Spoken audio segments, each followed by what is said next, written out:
My channel सुमन टीचा oven.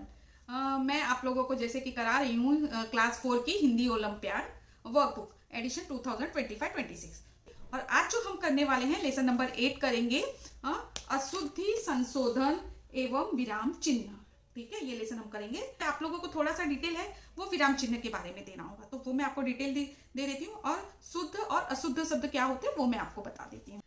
अशुद्धि मतलब होता है कि इनकरेक्ट वर्ड। और जैसे कि विराम चिन्ह कराना है तो विराम चिन्ह में जैसे कि कुछ पॉइंट्स है वो मैं आपको डिटेल में समझा दूंगी, तो इससे क्या हो जाएगा, आपको वर्कबुक करने में इजी हो जाएगा। तो सबसे पहले मैं आपको बता दूं अशुद्ध सेंटेंस या वर्ड्स क्या होते हैं। जैसे कि हम जो कुछ बोलते हैं, बोलने में और लिखने में फर्क होगा, तो वो जो सेंटेंस होगा या वर्ड होगा वो इनकरेक्ट हो जाएगा, अशुद्ध हो जाएगा। हम जो उच्चारण करेंगे वही लिखेंगे तो वो क्या हो जाएगा, शुद्ध सेंटेंस भी होगा, आपका शुद्ध शब्द भी हो जाएगा।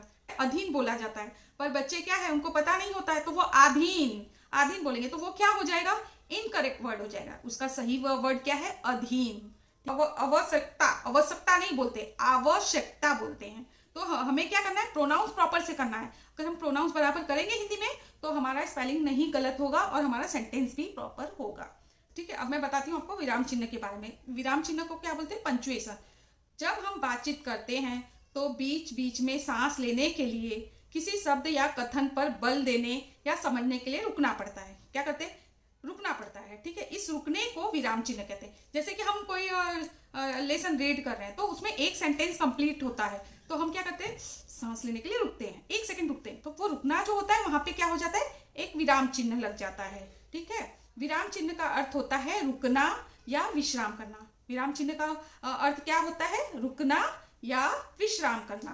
विराम चिन्ह के प्रयोग से जो लिखित भाषा, लिखने की भाषा स्पष्ट होती है और प्रभावशाली बन जाती है। विराम चिन्ह किसे कहते हैं, वाक्य बोलते समय या लिखते समय विराम को प्रकट करने वाले चिन्हों को विराम चिन्ह कहते हैं। एक बार मैं वापस बोलूंगी, वो वाक्य बोलते समय या लिखते समय विराम को प्रकट करने वाले चिन्हों को विराम चिन्ह कहते हैं। विराम चिन्ह जो है वो 8 प्रकार के होते हैं। तो 8 प्रकार के जो विराम चिन्ह मैं उनके नाम बताती हूँ और थोड़े थोड़े से उसके डिटेलिंग दे देती हूँ। तो सबसे पहले जो होता है वो पूर्ण विराम होता है। पूर्ण विराम जैसे कि कोई सेंटेंस कंप्लीट हो जाते हैं तो वहां पे हमें पूर्ण विराम का चिन्ह लगाना है, फुल स्टॉप लगाना है। ठीक है, तो पूर्ण विराम वाक्य की समाप्ति पर लगाया जाता है। जो सेंटेंस पूरा हो जाता है वहां पे क्या लगता है, पूर्ण विराम लगता है। आज ठंडी हवा चल रही है, तो ये कहाँ लास्ट में क्या लगेगा, पूर्ण विराम लगेगा। यह पुस्तक मेरी है, तो ये पुस्तक किसकी है, मेरी है, मेरी है।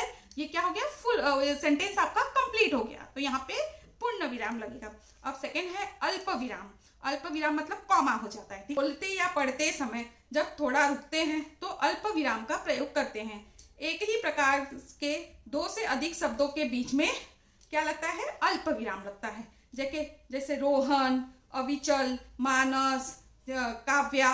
जैसे कि ये जो हम नाम हमें एक साथ में एक लाइन में करना हो तो हमें कैसे करेंगे, इसमें कॉमा लगा के, अल्प विराम लगा के हमें ऐसे करना। रोहन अल्प विराम, अविचल अल्प विराम, मानस अल्प विराम।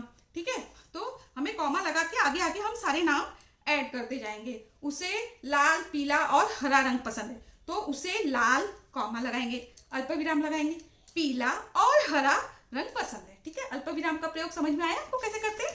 ठीक है, थर्ड है प्रश्न सूचक। प्रश्न जहाँ पे हम क्वेश्चन मार्क लगते हैं, जहां भी हम कोई प्रश्न पूछते हैं वहां पे हम क्या लगाते हैं, प्रश्नवाचक, क्वेश्चन मार्क लगाते हैं। ठीक है, प्रश्नवाचक में जैसे कि हम बोलते हैं तुम कहाँ जा रहे हो, तो हम प्रश्न पूछते कि तुम कहाँ जा रहे हो, तो हमें क्या लगाना होगा, एंड में क्वेश्चन मार्क लगाना होगा, प्रश्नवाचक सूचक लगाना होगा। यह पुस्तक किसकी है, यह पुस्तक किसकी है, तो ये क्या हो रहा है, क्वेश्चन पूछ रहे हैं, तो यहाँ पे क्या लगेगा, क्वेश्चन मार्क लगेगा। ठीक है, प्रश्नवाचक सूचक लगेगा। तो क्वेश्चन मार्क जो है वो इंग्लिश में बोलते हैं, हिंदी में प्रश्नवाचक सूचक बोलते हैं। अब आगे फोर्थ है योजक चिन्ह। योजक चिन्ह है 2 शब्दों को जोड़ने के लिए योजक चिन्ह लगता है। ठीक है, योजक चिन्ह जैसे कि दाएं बाएं, दाएं और बाएं को जोड़ने के लिए बीच में एक डैश लगता है, तो डैश जो लगता है उसको हम लोग योजक चिन्ह बोलते हैं। ठीक है, अभी इसका हम लोग प्रयोग वर्कबुक करते समय करेंगे, तभी मैं आपको योजक चिन्ह दिखा दूंगी। और जैसे कि आस पास, आस और पास को जोड़ने के लिए हमें बीच में एक लाइन खींचनी होगी, उसको योजक चिन्ह कहा जाता है। फिफ्थ है लाघव चिन्ह, उसमें जो है डॉट लगता है। जब किसी शब्द को संक्षिप्त करके लिखा जाता है, जब किसी शब्द को शॉर्ट करके छोटा करके लिखा जाता है, उसे दर्शाने के लिए लाघव चिन्ह का प्रयोग होता है। उद्धरण चिन्ह में किसी बात को जो या त्यों लिखने के लिए उद्धरण चिन्ह का प्रयोग करते हैं। तुम मुझे खून दो, मैं तुम्हें आजादी दूंगा। तो ये क्या हो जाएगा, तुम मुझे खून दो तो मैं तुम्हें आजादी दूंगा। तो ये ऊपर से इन्वर्टेड कॉमा लगेगा और लास्ट में भी इन्वर्टेड कॉमा लगेगा। ठीक है, तो इसको उद्धरण चिन्ह कहते हैं। विस्मय सूचक चिन्ह, ठीक है, इसका मतलब होता है एक्सक्लेमेटरी मार्क।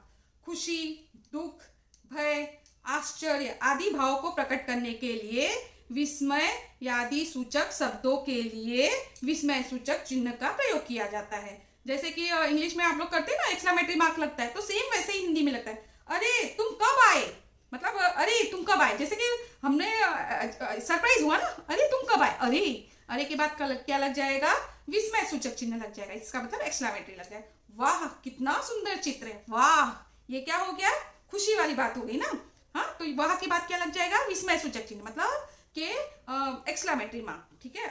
हंस पद में क्या होता है, लिखते समय जब कोई शब्द छूट जाए तो हंस पद चिन्ह लगाकर उसे लिखते। जैसे कि आप लिखते समय कल हम लोग कल हम लोग पिकनिक पर जा रहे हैं, आप पिकनिक लिखना भूल गए तो क्या करोगे, हम लोग के बीच में एक ऐसे एरो का मार्क करेंगे, एरो मार्क करके ऊपर हम लोग लिखते हैं ना, पिकनिक पर जा रहे हैं। तो जो हम शब्द भूल जाते हैं उसको ऐड करने के लिए हंस पद चिन्ह लगता है।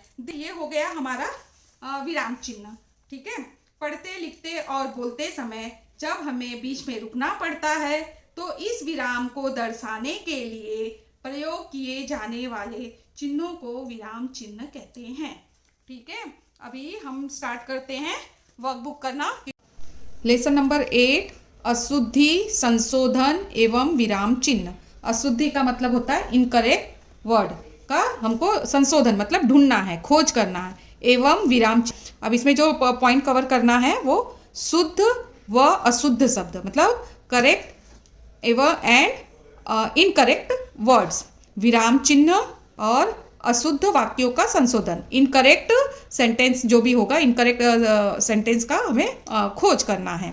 अब करेंगे हम वर्कशीट स्टार्ट। निर्देश प्रश्न संख्या 1 से 6 तक निम्नलिखित शब्दों में से शुद्ध शब्द चुनिए।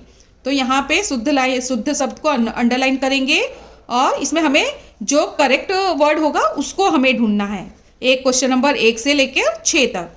क्वेश्चन 1 का लिखा है विद्यार्थी, विद्यार्थी, ये विद्यार्थी हो गया। ऑप्शन ख है विद्यार्थी, विद्यार्थी, विद्यार्थी नहीं होता है। ठीक है। हाँ, ऑप्शन ग है विद्यार्थी, विद्यार्थी भी नहीं कहते, ये भी इनकरेक्ट वर्ड है, ये भी ऑप्शन गलत है। विद्यार्थी, विद्यार्थी भी नहीं कहते हैं, ऑप्शन घ भी गलत है। ऑप्शन क जो है वो सही है। कैसे बोलते हैं, विद्यार्थी, विद्यार्थी। विद मतलब देखिए, विद मतलब इसमें आधे द का साउंड आएगा, य में आ की मात्रा, थ में बड़ी की मात्रा। ठीक है, विद्यार्थी। तो ऑप्शन क जो है वो सही है। अब क्वेश्चन नंबर 2 करेंगे। इसमें ऑप्शन क है कवता, कवता, कवता। ठीक है। ऑप्शन ख है कविता, कविता। ठीक है। ऑप्शन ग है काविता, क में आ की मात्रा है, काविता। ठीक है। ऑप्शन ग है कविता। ठीक है। तो हम लोग कविता नहीं बोलते हैं, ये इनकरेक्ट वर्ड है। ठीक है, कविता नहीं बोलते, कविता नहीं बोलते। इसमें बड़ी की मात्रा है, जहां भी बड़ी की मात्रा लगती है वो मतलब साउंड थोड़ा खींचेगा तो पता चलता है कि इसमें कौन सी मात्रा आती है। तो ये कविता, तो कविता भी नहीं बोलते, क्या बोलते, कविता। ठीक है। ऑप्शन ख भी गलत है। काविता, क में आ की मात्रा नहीं लगेगी। ठीक है, काविता भी नहीं बोलते, ऑप्शन ग भी गलत है। ऑप्शन घ है कविता। ठीक है, व में छोटी ई की मात्रा लगेगी तो कविता होगा। ठीक है, ऑप्शन घ जो है वो सही है। क्वेश्चन नंबर 3 करेंगे। प्रेम, प्रेम, तो प्रेम नहीं बोलते हैं, क्या बोलते हैं, प्रेम। ठीक है, र नहीं आएगा, र की मात्रा आएगी, तो ऑप्शन क जो है वो गलत है। ख है प्रेम। ठीक है, प्र में एक ही मात्रा, प्रेम, तो ये आपका जो है करेक्ट वर्ड है। ठीक है। प्रेम, प्र में ए की मात्रा है, तो ये भी प्रेम नहीं बोलते, प्रेम बोलते, तो ऑप्शन ग भी गलत हो जाएगा। प्रेम, प्रेम भी नहीं बोलते हैं। ठीक है। हाँ, आपने तो सुना होगा ना प्रेम वर्ड, प्रेम बोलते, तो प्र में एक ही मात्रा, म जो है ये सही वर्ड है। तो क्वेश्चन नंबर 3 का राइट आंसर है ऑप्शन ख प्रेम। क्वेश्चन नंबर 4 क झंडा। झंडा बोलते हैं क्या? क्या बोलते हैं हम लोग? झंडा। तो आ की मात्रा इसमें नहीं आएगी, ठीक है। एक का ऑप्शन गलत है। ऑप्शन ख में झन आधा न का साउंड आ रहा है, या तो आधा ना आएगा या तो ऊपर डॉट आएगा, तो झंडा, ठीक है। इसको हम लोग पढ़ते हैं झंडा, आधेक्ट वर्ड है, ठीक है, शुद्ध वर्ड है। ऑप्शन ग है झनडा। झनडा नहीं बोलते, ठीक है, ये ऑप्शन ग भी गलत है। ऑप्शन क तथा ख दोनों सही है, ऐसे झंडा और झंडा नहीं बोलते, ठीक है। ऑप्शन घ गलत है। क्वेश्चन नंबर 4 का राइट आंसर है ऑप्शन ख झंडा। क्वेश्चन नंबर 5 में ऑप्शन क है आजवा। तो आजवा वर्ड नहीं होता है, क्या होता है? आज्ञा, ठीक है। आगया, आगया भी नहीं बोलते, ये स्पेलिंग गलत है। आज्ञा, य में आ की मात्रा लगेगी, ठीक है। तो ऑप्शन क ख भी गलत हो जाएगा। ऑप्शन ग जो है अ में आ की मात्रा आ, य में आ की मात्रा ज्ञा, आज्ञा। जो ऑप्शन ग है वो करेक्ट वर्ड है, ठीक है, शुद्ध शब्द है। ऑप्शन घ आ गया, आज्ञा, आ गया, आधा ग ये नहीं आएगा, ठीक है। ये आज्ञा की स्पेलिंग भी गलत है, इनकरेक्ट है, ठीक है। तो ऑप्शन क्वेश्चन नंबर 5 का राइट आंसर है ऑप्शन ग आज्ञा, ठीक है। अब क्वेश्चन 6 करेंगे। क खट्टा, खट्टा, खट्टा ऐसे भी नहीं बोलते। ऑप्शन ख है खट्टा। तो खट्टा, ठा नहीं बोलते हैं, ठीक है, खट्टा बोलते हैं। हम लोग बोलते हैं ना ये कितना खट्टा है, तो इसमें आपको साउंड किसका आता है? ट का आता है, ठा का नहीं आता है, ठ का नहीं आता है, ठीक है। ख त ठा, ख त ठा भी नहीं बोलते, ठीक है। ऑप्शन ग भी आपका गलत है। ऑप्शन घ जो है ख ट टा, खट्टा, ठीक है। तो ऑप्शन ख जो है खट्टा गलत है, ठीक है, स्पेलिंग गलत है। खट्टा, ठा नहीं होगा, टा होगा। ऑप्शन ख भी गलत है। ऑप्शन ग है ख त ठा, ये भी स्पेलिंग गलत है। और ये ऑप्शन घ जो है खट टा, ठीक है, आधा ट पूरा ट फिर आ की मात्रा खट्टा। तो ऑप्शन घ जो है वो सही है। हाँ, तो क्वेश्चन नंबर 6 का जो राइट आंसर है ऑप्शन घ खट्टा। निर्देश प्रश्न संख्या 7 तथा 8 निम्नलिखित शब्दों में से अशुद्ध शब्द चुनिए। तो हमें क्या चुनना है? अशुद्ध, जिसकी स्पेलिंग गलत है उसको हमने चूज करना है। क्वेश्चन नंबर 7 स्टार्ट करेंगे। क है कुशाग्र, हाँ, कुशाग्र, ठीक है, ये कुशाग्र जो है वो सही स्पेलिंग है, ठीक है। ग्रंथ, ये जो है ग्र फिर उस पर न की आधा साउंड आएगी थ, तो ये हो जाएगा ग्रंथ, ये भी स्पेलिंग सही है।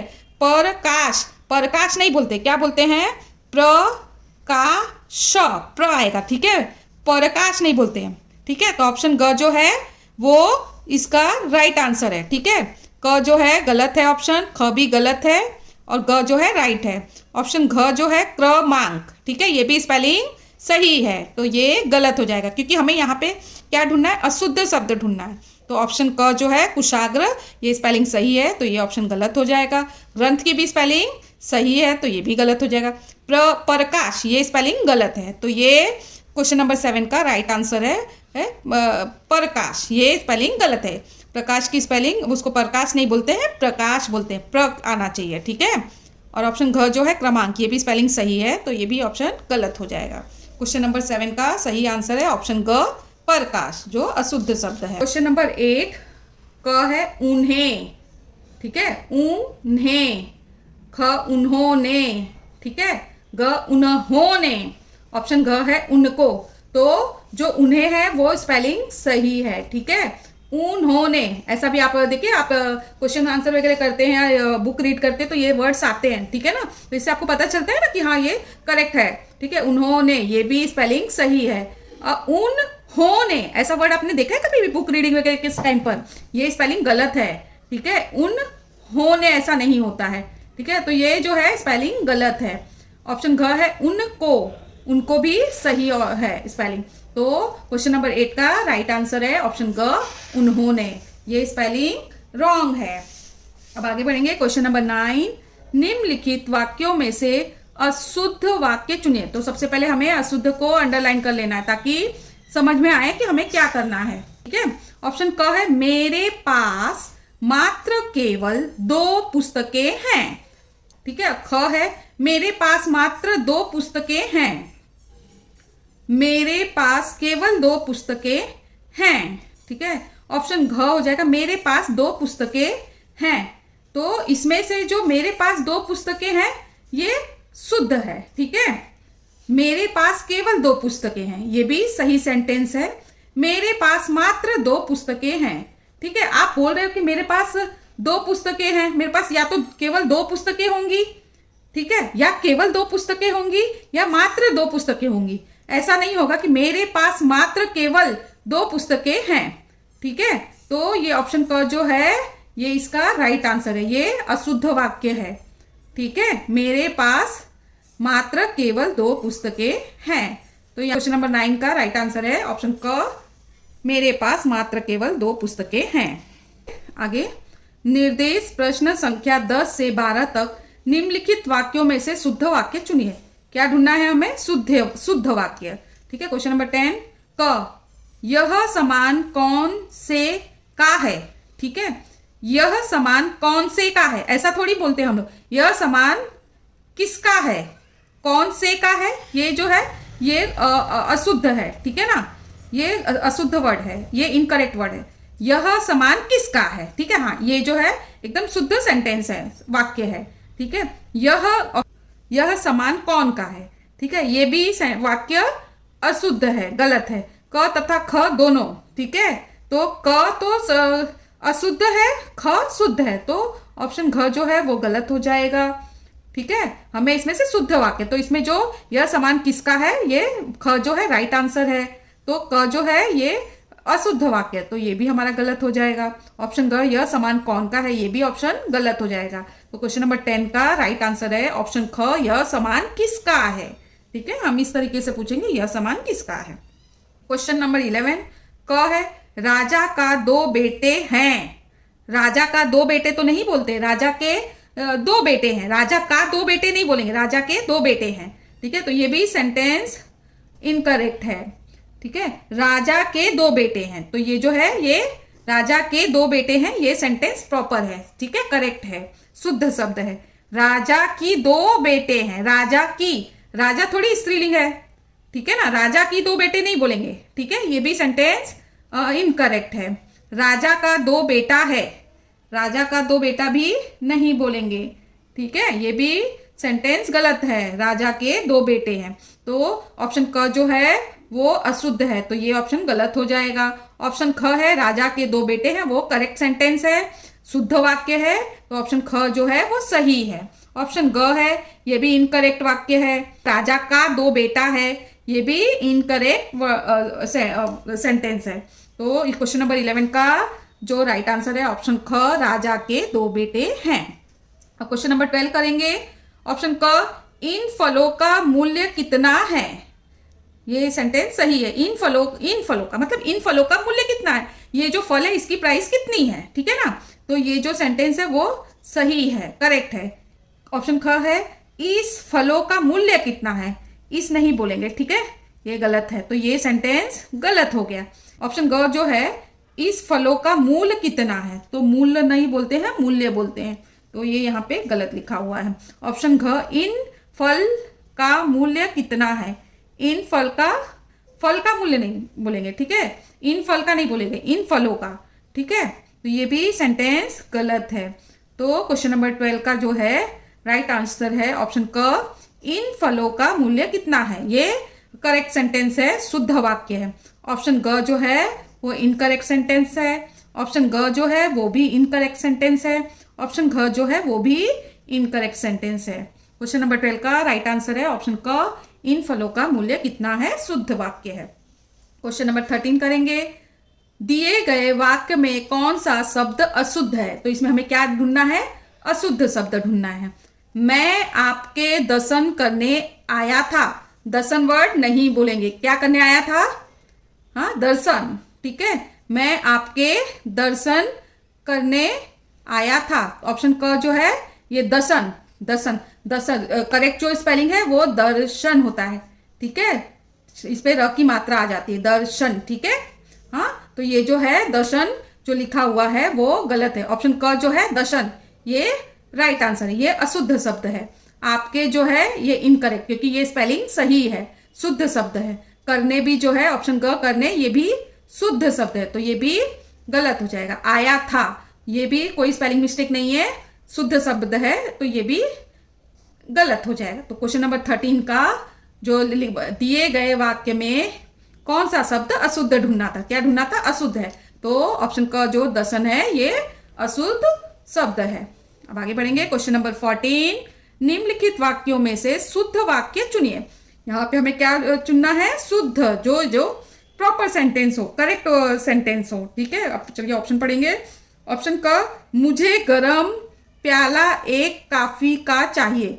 हम बोलेंगे मुझे गरम कॉफी का एक प्याला चाहिए। ठीक है, तो ये जो सेंटेंस है वो गलत है। मुझे गरम प्याला एक कॉफी चाहिए। ऑप्शन ख, मुझे कॉफी का एक गरम प्याला चाहिए।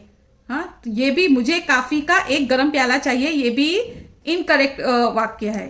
ठीक है, सेंटेंस है, अशुद्ध सेंटेंस वाक्य है। ऑप्शन ग, मुझे एक कॉफी का प्याला गरम चाहिए, ऐसे भी नहीं बोलते हैं हिंदी में, ये भी इनकरेक्ट सेंटेंस है, अशुद्ध वाक्य है। ऑप्शन घ, मुझे गरम कॉफी का एक प्याला चाहिए। हम बोलते हैं ना, मुझे गरम गरम एक कॉफी का प्याला दीजिए, मुझे गरम गरम एक वड़ा पाव दे दीजिए।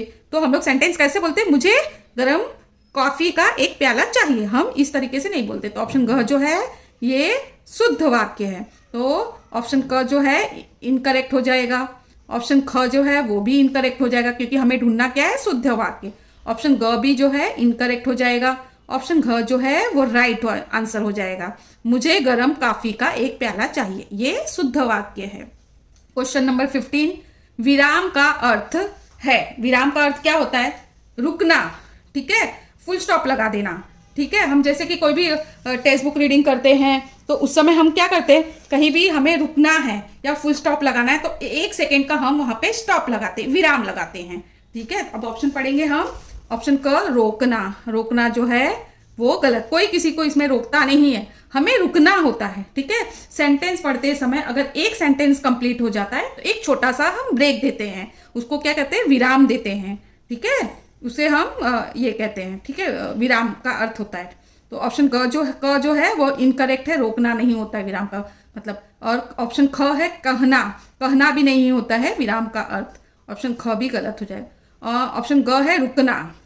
ऑप्शन ग जो है वो सही आंसर है। ठीक है, विराम का मतलब रुकना, एक सेंटेंस कंप्लीट होने पे रुकना और फिर एक सेकंड के लिए रुक के फिर कंटिन्यू आगे का रीड करते तो उसको विराम कहते हैं। ऑप्शन घ जो है चलना, चलना भी जो है वो गलत ऑप्शन है। नंबर 15 का राइट आंसर है ऑप्शन ग, रुकना। ठीक है, अब क्वेश्चन नंबर 16, निम्नलिखित वाक्यों में से सही विराम चिन्ह वाला वाक्य चुनिए। क्या करना है हमें? सही। ठीक है, आपको सही, गलत, अशुद्ध, शुद्ध, इस पे क्वेश्चन रीड करते समय बहुत ध्यान देना है। ठीक है ना, यहाँ पे जो लिखा है पहले उसको अंडरलाइन करके फिर आप आगे आंसर करिए। तो यहाँ पे हमें सही विराम चिन्ह वाला वाक्य सुने। ऑप्शन क, दिव्या कहाँ गई थी, फुल स्टॉप। दिव्या कहाँ गई थी ये क्वेश्चन पूछ रहे हैं और यहाँ पे क्या लगा है?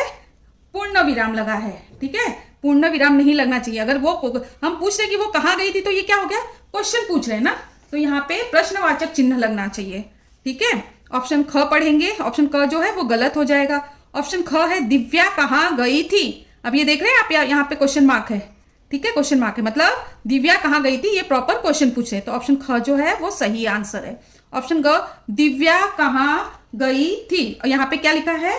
कॉमा दिया हुआ है, मतलब कि अल्प विराम। ठीक है, अल्प विराम नहीं, हम अगर क्वेश्चन पूछ रहे हैं तो क्वेश्चन मार्क होना चाहिए, तो ये भी ऑप्शन गलत हो जाएगा। ऑप्शन घ है दिव्या कहाँ गई थी। ठीक है, तो ये योजक चिन्ह है, योजक चिन्ह नहीं लगेगा, यहाँ पे क्वेश्चन मार्क ही लगेगा। ठीक है, ऑप्शन घ भी गलत हो जाएगा। अब हम करेंगे क्वेश्चन नंबर 17, दिए गए वाक्य के रेखांकित शब्द पद में कौन सा विराम चिन्ह प्रयुक्त है। अब यहाँ पे देखिए लिखा है, ये क्या है? रेखांकित है, मतलब अंडरलाइन है। और यहाँ पे क्या लगा है? एक्सक्लामेटरी। ठीक है, इंग्लिश में एक्सक्लामेटरी बोलते हैं और हम हिंदी में विस्मय सूचक चिन्ह बोलते हैं। ठीक है, हाय और एक्सक्लामेटरी मतलब विस्मय सूचक चिन्ह। बेचारा मासूम पशु। ठीक है, अब इसमें ये कौन सा चिन्ह विराम चिन्ह है, हमें वो देखना है। ऑप्शन क है विषम यादि बोधक, तो यहाँ पे जो चिन्ह लगा हुआ है वो विषम यादि बोधक का चिन्ह है, तो ऑप्शन क जो है वो राइट है। ये ऑप्शन ख है योजक, योजक चिन्ह। ये देखिए विषम यादि बोधक चिन्ह के यहाँ पे ऐसा हो जाता है। योजक चिन्ह कौन सा होता है? ये देखिए, ये ऐसे बीच में हम जैसे ये करते हैं ना, ये विस्मय यादी ये योजक चिन्ह है, ठीक है। ऑप्शन ग जो है अल्प विराम। अल्प विराम कैसे होता है आपको याद है? हाँ, जैसे हम एक कॉमा लगाते हैं उसको अल्प विराम कहते हैं। उद्धरण, उद्धरण मतलब कि ये देखिए, ये ऊपर से ऐसा इन्वर्टेड कॉमा, इधर से इन्वर्टेड कॉमा होता है, ठीक है। उद्धरण इसमें इस टाइप का। तो यहाँ पे जो लगा हुआ है चिन्ह है वो विषम यादी बोधक चिन्ह है। तो ऑप्शन क जो है वो सही है। ऑप्शन ख जो है वो गलत है, योजक चिन्ह नहीं है, अल्प विराम भी नहीं है, ऑप्शन घ उद्धरण भी नहीं है, ठीक है। क्वेश्चन नंबर 17 का राइट आंसर है ऑप्शन क विषम यादी बोधक चिन्ह है, ठीक है। आगे बढ़ेंगे। निर्देश प्रश्न संख्या 18 से 19 दिए गए वाक्यों में विराम चिन्हों का प्रयोग कर सही विकल्प चुनिए। किसका प्रयोग करना है? विराम चिन्हों का प्रयोग कर सही विकल्प चुनना है, ठीक है। और क्वेश्चन नंबर 18, क्या तुम भी इसी गाड़ी में जा रहे हो? तो ये तो पहले तो हम इसमें क्या पूछ रहे हैं? हाँ, क्वेश्चन पूछ रहे हैं ना, क्या तुम भी इसी गाड़ी में जा रहे हो? तो ये यहाँ पे क्या लगना चाहिए? क्वेश्चन मार्क लगना चाहिए, क्योंकि ये क्वेश्चन पूछ रहा है, ठीक है। अब हम ऑप्शन पढ़ेंगे। ऑप्शन का, क्या तुम भी इसी गाड़ी में जा रहे हो, ये फुल स्टॉप लगा है तो फुल स्टॉप नहीं लगेगा, ऑप्शन क जो है वो गलत है। ऑप्शन ख है, क्या तुम भी इसी गाड़ी में जा रहे हो, यहाँ पे क्या लगा है? क्वेश्चन मार्क, तो ये जो है क्वेश्चन पूछ रहे हैं, तो ऑप्शन ख जो है वो राइट है। ऑप्शन ग देखेंगे, क्या तुम भी इसी गाड़ी में जा रहे हो, ये अपना विस्मय सूचक चिन्ह है, एक्सक्लेमेटरी, यहाँ पे एक्सक्लेमेटरी नहीं लगेगा, ये भी ऑप्शन गलत है। ऑप्शन घ, क्या तुम भी इसी गाड़ी में जा रहे हो, ठीक है, तो ये योजक चिन्ह है, ये योजक चिन्ह, ये यहाँ पे योजक चिन्ह भी नहीं लगेगा, ऑप्शन घ भी गलत है, ठीक है। तो क्वेश्चन नंबर 18 का राइट आंसर है ऑप्शन ख, क्या तुम भी इसी गाड़ी में जा रहे हो, क्वेश्चन मार्क, क्योंकि ये क्वेश्चन पूछ रहा है। क्वेश्चन नंबर 19, आहा यह लड्डू बहुत स्वादिष्ट है। आहा, आहा देखो आपके मुंह से जैसे आहा जैसे एकदम सरप्राइज होते हैं ना, ठीक है, तो वहां पे क्या लगता है? एक्सक्लेमेटरी मार्क, मतलब कि विस्मय सूचक चिन्ह लगता है। आप बहुत आहा देखो, या तो आप एकदम सरप्राइज हो गए, आश्चर्य हो गया ना, आहा, तो यहाँ पे क्या लगना चाहिए? अपना विस्मय सूचक चिन्ह लगना चाहिए, मतलब एक्सक्लेमेटरी लगना चाहिए, यह लड्डू बहुत स्वादिष्ट है, ठीक है। अब हम पढ़ते हैं ऑप्शन क, आहा, यहाँ पे विस्मय सूचक चिन्ह है, यह लड्डू बहुत स्वादिष्ट है, तो ऑप्शन क जो है वो सही है, ठीक है, क्योंकि यहाँ पे वो सरप्राइज हो रहा है, आश्चर्यजनक हो रहा है, ठीक है, इसलिए यहाँ पे विस्मय सूचक चिन्ह लगा हुआ है, मतलब कि एक्सक्लेमेटरी। ऑप्शन ख, आहा क्वेश्चन मार्क, यह लड्डू बहुत स्वादिष्ट है, ये कोई क्वेश्चन नहीं पूछ रहा है, ठीक है, यहाँ पे क्वेश्चन मार्क नहीं लगेगा, ऑप्शन ख जो है वो गलत हो जाएगा। ऑप्शन ग है, आहा, हाँ योजक चिन्ह लगा हुआ है, तो योजक चिन्ह भी नहीं लगेगा, यह लड्डू बहुत स्वादिष्ट है, ये भी ऑप्शन गलत हो जाएगा। योजक चिन्ह क्या होता है वो मैं एक बार आपको बता देती हूँ। दो शब्दों को जोड़ने के लिए योजक चिन्ह का प्रयोग होता है, ठीक है। जैसे हम लोग दाएं बाएं, उसके बीच में हम लोग क्या चिन्ह यूज करते हैं? योजक चिन्ह। आस पास, उसके बीच में क्या हम लोग चिन्ह लगाते हैं? योजक चिन्ह लगाते हैं, ठीक है। ऑप्शन घ जो है, घ आहा, ये क्या है? अल्प विराम, यह लड्डू बहुत स्वादिष्ट है, यहाँ पे अल्प विराम भी नहीं लगेगा, ऑप्शन घ भी गलत है। क्वेश्चन नंबर 19 का राइट आंसर है ऑप्शन क, आहा यह लड्डू बहुत स्वादिष्ट है, ठीक है। क्वेश्चन नंबर 20, विराम चिन्ह भाषा को अर्थपूर्ण, स्पष्ट और फिल इन द ब्लैंक बनाते हैं। क्या बनाते हैं विराम चिन्ह? आपको याद है? चलिए मैं ही बताती हूँ, पहले ऑप्शन पढ़ लेते हैं। ऑप्शन क, कठिन बनाते हैं विराम चिन्ह, सेंटेंस को कठिन नहीं बनाएंगे, अर्थपूर्ण बनाएंगे, स्पष्ट बनाएंगे और प्रभावशाली बनाते हैं। तो ऑप्शन क जो है कठिन वो गलत है, प्रभावशाली, ठीक है। ऑप्शन ख जो है वो प्रभावशाली सही है। विराम चिन्ह भाषा को अर्थपूर्ण, स्पष्ट और प्रभावशाली बनाते हैं। ग, रूटीपूर्ण भी नहीं बनाते, ये भी गलत है। ऑप्शन घ है व्यर्थ भी नहीं बनाते, ये भी ऑप्शन गलत है। क्वेश्चन नंबर 20 का राइट आंसर है ऑप्शन ख, प्रभावशाली। हाँ, विराम चिन्ह भाषा को अर्थपूर्ण, स्पष्ट और प्रभावशाली बनाते हैं। अब क्वेश्चन नंबर 21 करेंगे। निम्नलिखित में से कौन सा शब्द अशुद्ध है? सबसे पहले हम अशुद्ध को अंडरलाइन करेंगे, हमें क्या ढूंढना है इसमें? जो इनकरेक्ट है वर्ड, ठीक है। ऑप्शन क, पत्नी, ठीक है। ऑप्शन ख, पत्नी का जो स्पेलिंग है वो सही है, ठीक है। यहाँ पे रुचि की स्पेलिंग गलत है, ठीक है। ऑप्शन ग है विद्यालय, विद्यालय की स्पेलिंग सही है, ऑप्शन घ महिला। ठीक है, तो इसमें जो है ऑप्शन क है, इसमें हमें अशुद्ध ढूंढना है, जो राइट है वो यहाँ पे गलत हो जाए, तो ऑप्शन क जो है गलत है। ऑप्शन ख जो है वो राइट है, अशुद्ध है रुचि की स्पेलिंग। ठीक है, इनकरेक्ट है। ऑप्शन ग विद्यालय जो है वो भी इनकरेक्ट हो जाएगा क्योंकि ये स्पेलिंग सही है। ऑप्शन घ महिला की भी स्पेलिंग सही है, तो ये भी इनकरेक्ट हो जाएगा क्योंकि हमें यहाँ पे अशुद्ध शब्द ढूंढना, तो रुचि जो है उसमें छोटी ई की मात्रा आएगी। ठीक है, ओके। क्वेश्चन नंबर 21 का जो राइट आंसर है रुचि है, अशुद्ध शब्द है। आगे करेंगे क्वेश्चन नंबर 22। दिए गए वाक्य का शुद्ध रूप चुनिए। हमें क्या ढूंढना है? शुद्ध रूप चुनना है जो करेक्ट होगा। वह स्त्री बाजार में फल लाया है। वह स्त्री मतलब ये क्या हो गया? कोई लेडी बाजार में फल लाया है, ऐसा मतलब ये तो मुझे थोड़ा सेंटेंस ठीक नहीं लग रहा है। ठीक है, तो हमें इसका शुद्ध रूप देखना है। ऑप्शन क है, वह पुरुष बाजार से फल लाया है। ऑप्शन ख, वह स्त्री बाजार से फल लाई है। ऑप्शन ग है। ऑप्शन क तथा ख दोनों सही है, इनमें से कोई नहीं। तो देखिए इसमें वह स्त्री बाजार से फल लाया है, ये सेंटेंस थोड़ा मतलब अशुद्ध है, गलत है, इनकरेक्ट है। इसको हमें शुद्ध करना है। वह पुरुष बाजार से फल लाया, वह पुरुष बाजार से फल लाया है, तो ये जो सेंटेंस है वो करेक्ट है, शुद्ध है। वह स्त्री बाजार से फल लाई है, वह स्त्री बाजार से फल लाई है, ये भी सेंटेंस करेक्ट है। तो ऑप्शन ग जो है वो राइट है, मतलब क और ख दोनों सही है और इनमें से कोई नहीं, मतलब इनमें से कोई नहीं, ये भी गलत ऑप्शन है। ऑप्शन क भी गलत हो जाएगा, ऑप्शन ख भी गलत हो जाएगा। ऑप्शन क जो है वो राइट आंसर, क तथा ख दोनों शुद्ध सेंटेंस है। ठीक है, आगे बढ़ेंगे क्वेश्चन नंबर 23। निम्नलिखित वाक्यों में से शुद्ध वाक्य चुनिए। हमें क्या चुनना है? शुद्ध वाक्य। ठीक है, सबसे पहले शुद्ध वाक्य को अंडरलाइन करेंगे। ऑप्शन क, बच्चे को प्लेट में रखकर खाना दो। ठीक है, बच्चे को प्लेट में रखकर खाना दो। ऑप्शन ख, प्लेट में खाना रखकर बच्चे को दो। ठीक है, ऑप्शन ग पढ़ेंगे, खाना रखकर दो बच्चे को प्लेट दो। ऑप्शन घ, प्लेट में रखकर खाना बच्चे को दो। तो ऑप्शन क जो है वो गलत है, इन सब ये अशुद्ध शब्द वाक्य है। बच्चे को प्लेट में रखकर खाना दो, बच्चे को प्लेट में थोड़ी रख के देना है खाना, खाने को प्लेट में रख के देना है। ठीक है ना, तो ऑप्शन क गलत हो जाएगा। ऑप्शन ख, प्लेट में खाना रखकर बच्चे को दो। प्लेट में क्या रख के दो? प्लेट में खाना रखकर और बच्चे को दो, तो ये जो सेंटेंस है वो सही है। ऑप्शन ख जो है वो करेक्ट है, शुद्ध शब्द है, वो वाक्य है। ऑप्शन ग, खाना रखकर दो बच्चे को प्लेट में, भी सेंटेंस गलत है।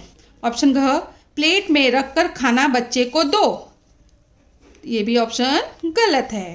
क्वेश्चन नंबर 23 का राइट आंसर है ऑप्शन ख, प्लेट में खाना रखकर बच्चे को दो। ठीक है, नंबर 24।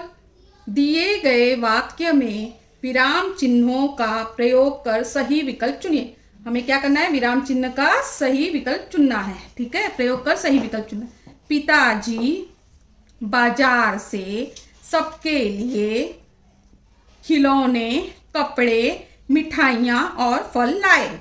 तो ये सेंटेंस में देखिए यहाँ पे कैसे लिखा है? पिताजी बाजार से सबके लिए खिलौने, यहाँ पे कॉमा होना चाहिए, कपड़े, फिर कॉमा होना चाहिए, मिठाइयाँ और फल लाए। ठीक है, तो ये सेंटेंस जो है कहाँ पे, ये हमें यहाँ पे कौन सा विराम चिन्ह लगाना है?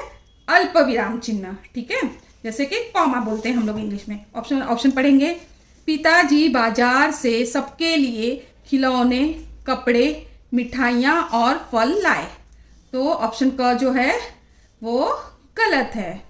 ठीक है, और ऑप्शन ख पढ़ेंगे, पिताजी कॉमा बाजार से सबके लिए खिलौने, कपड़े, मिठाइयाँ और फल लाए। तो यहाँ पे ये कॉमा नहीं लगा है। ठीक है, तो ये भी गलत सेंटेंस है, इनकरेक्ट ये है, विराम चिन्ह है।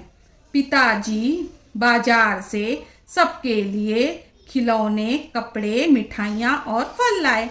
तो ऑप्शन ग जो है वो सही आंसर है। ठीक है, यहाँ पे फुल स्टॉप भी लगना चाहिए। ठीक है, यहाँ पे फुल स्टॉप नहीं लगा था, यहाँ पे फुल स्टॉप नहीं था, इसलिए ये पूर्ण विराम चिन्ह पूरा नहीं था। यहाँ पे कॉमा और ये पूर्ण विराम लगा है, इसलिए ये सही।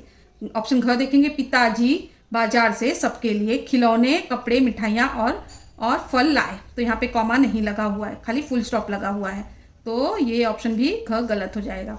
क्वेश्चन नंबर 24 का राइट आंसर है ऑप्शन ग, पिताजी बाजार से सबके लिए खिलौने कॉमा कपड़े मिठाइयाँ और फल लाए पूर्ण विराम। ठीक है, ये सेंटेंस कंप्लीट हो गया है।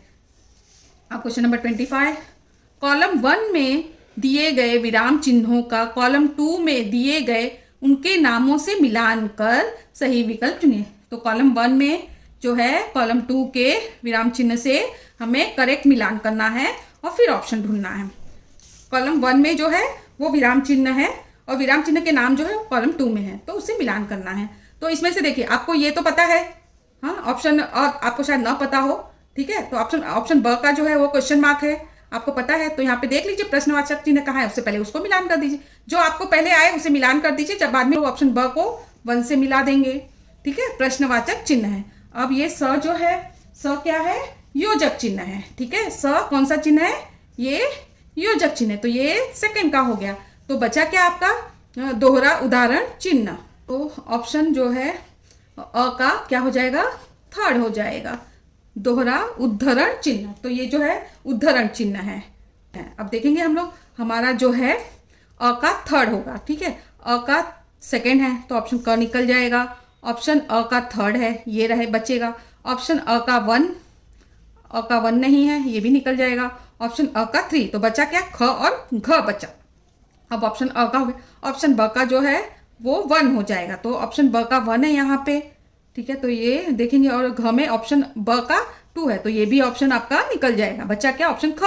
अब ब का 1 हो गया, अब स का क्या है, हमारा स का जो है 2 है, तो स का 2 है, तो ऑप्शन ख जो है वो सही आंसर है क्वेश्चन नंबर 25 का।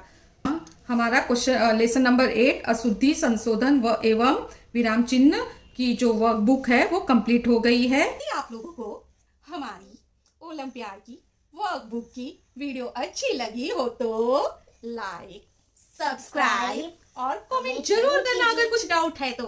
ठीक है, शेयर भी कर लेना, अगर दिल करे तो शेयर भी कर लेना, उसमें क्या है। Thank you for watching.